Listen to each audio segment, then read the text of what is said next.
Hello, my friends. This is Robert Miner with Dynamic Traders Group with a short video for YouTube and Twitter followers. I haven't done one of these videos in about 3 weeks. Been really busy. I've been using my time very productively, as you'll see in a minute. And what I'm going to do is I'm going to follow up in the same markets I did in the last video 3 weeks ago and show you how we use that information to make money, to make trades. So we're going to take a look at the S&P and we're going to take a look at gold. If you like what you learn here, be sure you subscribe, hit the like button, and check us out at dynamictraders.com. Before we get started, I want to show you something. So let's take a look at this up here. Is that about 3 weeks ago, the last time I did a video, I showed this results as of, I think it's, April 12th. It'd be April 12th. And where in this trading contest, now this is Robin's company that does these contests, and they're really valuable. It's real world, real-time trading, real money trading. I don't know why all the so-called advisors around don't participate in this so that they can show that they actually trade. And as you know, I actually trade, and what I teach is real world trade strategies, not forecasting, not technical analysis, how you make a trade, place a trade, and manage the trade. So let's take a look at this. 3 weeks ago, I was up about 160% in this trading account for this contest. And I haven't done a video in about 3 weeks, but I took advantage of the information that was in that video 3 weeks ago. So let's go down here. This is as of Thursday, May 4th. So now up about 174, let's just round it up 175%. So an additional 15% in about 3 weeks. So how'd you guys do in the last 3 weeks? And I just used the information that was in the video from 3 weeks ago about the S&P and the gold, which we're going to update now and give you another idea of some specific trades so that hopefully in the next week or two, you've got some nice gains also. Of course, there's no promise that you'll any sort of particular level of gains or you'll even be profitable. We always have to say that. That's required by the CFTC. However, pay attention. Use this information. Learn to trade. Okay, let's get started with the S&P. This is the SPX Weekly data.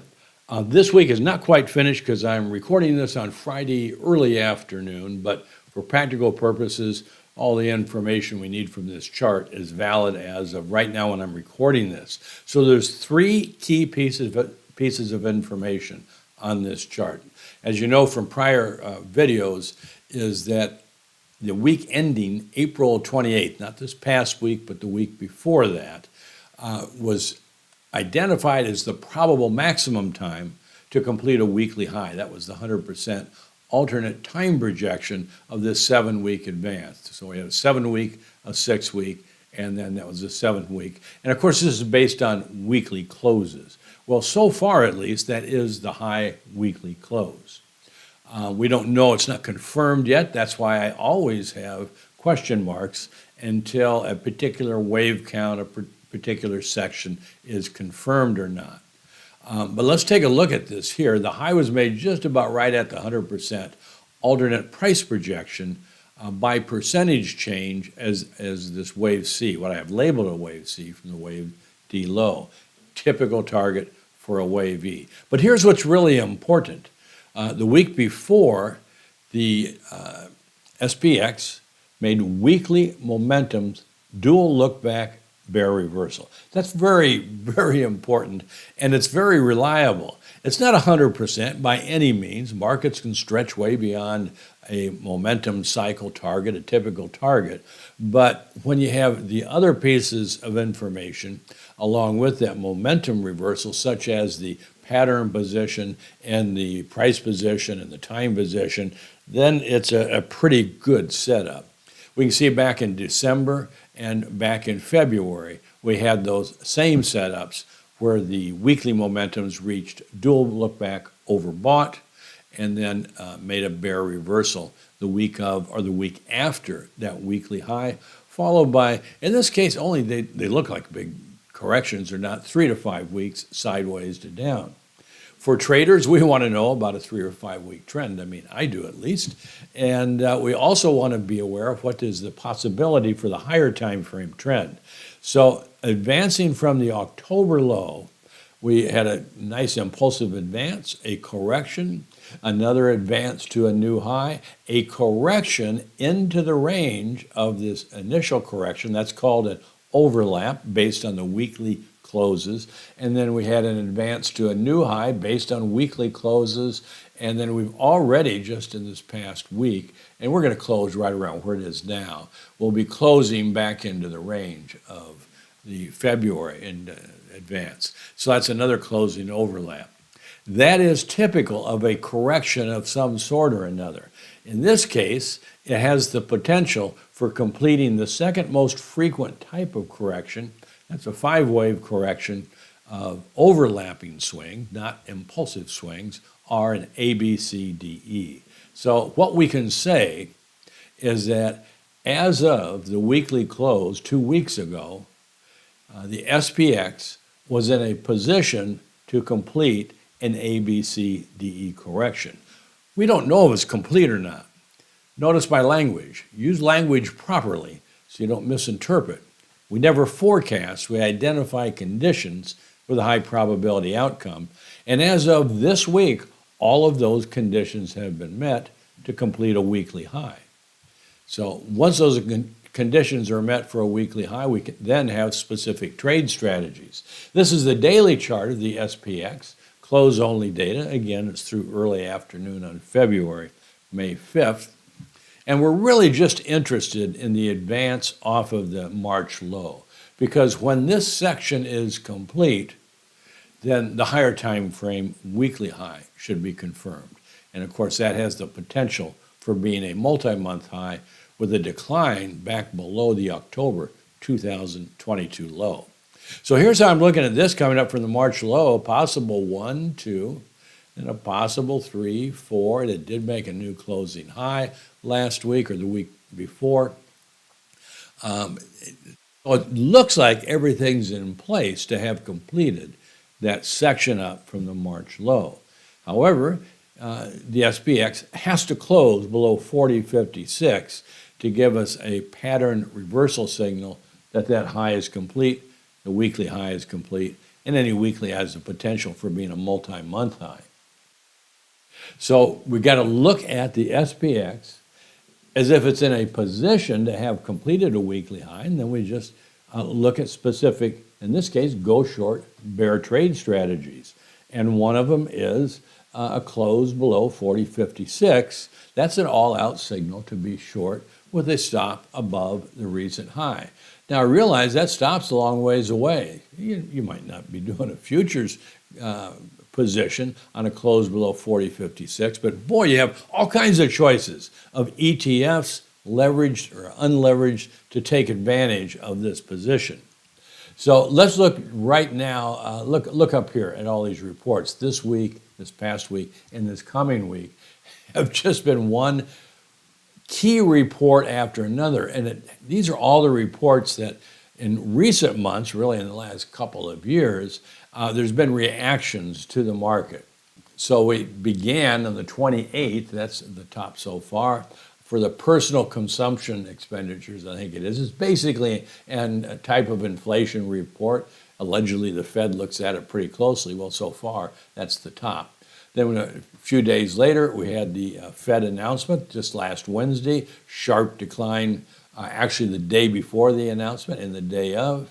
And then today, Friday morning, we had the jobs report. There's frequently volatility around the jobs report. So we've had a pretty sharp reversal up following this jobs report. So should you get excited about that? Should the market then continue bullish? Well, all things are possible, but may not be probable. So we have all of this other technical positions that indicate if a weekly high isn't complete, it ought to be really soon.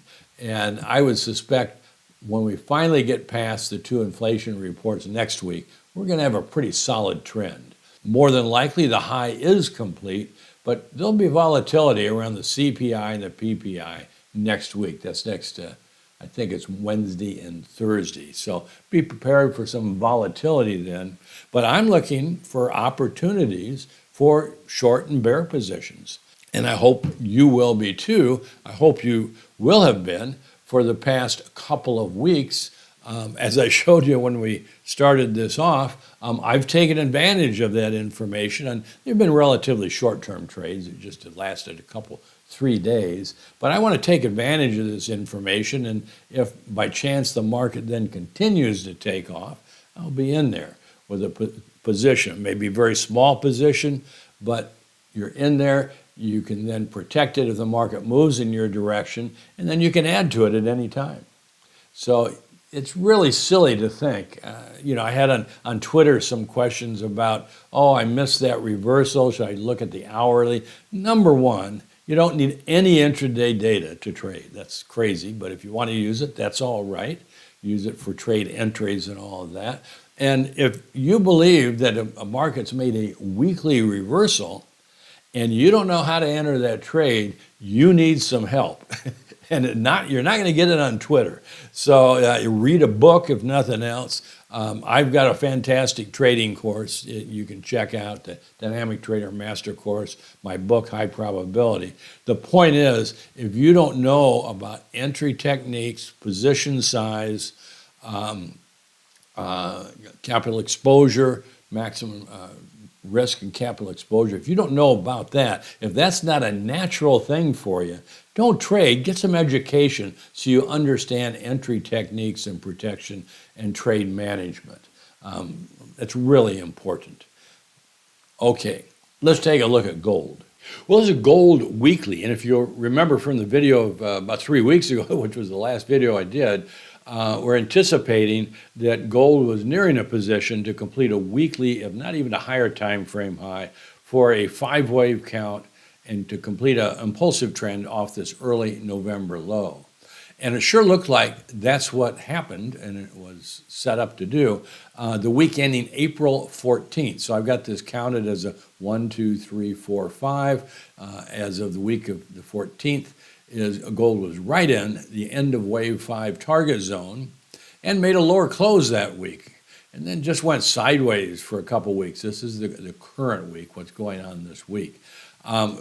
Before we get into a specific trade strategy, is also notice that gold then, about a week after the high, it was actually 2 weeks, this week, 2 weeks ago, that it made a weekly momentum dual look back bear reversal. Pretty good signal that if a high isn't complete, it's really close.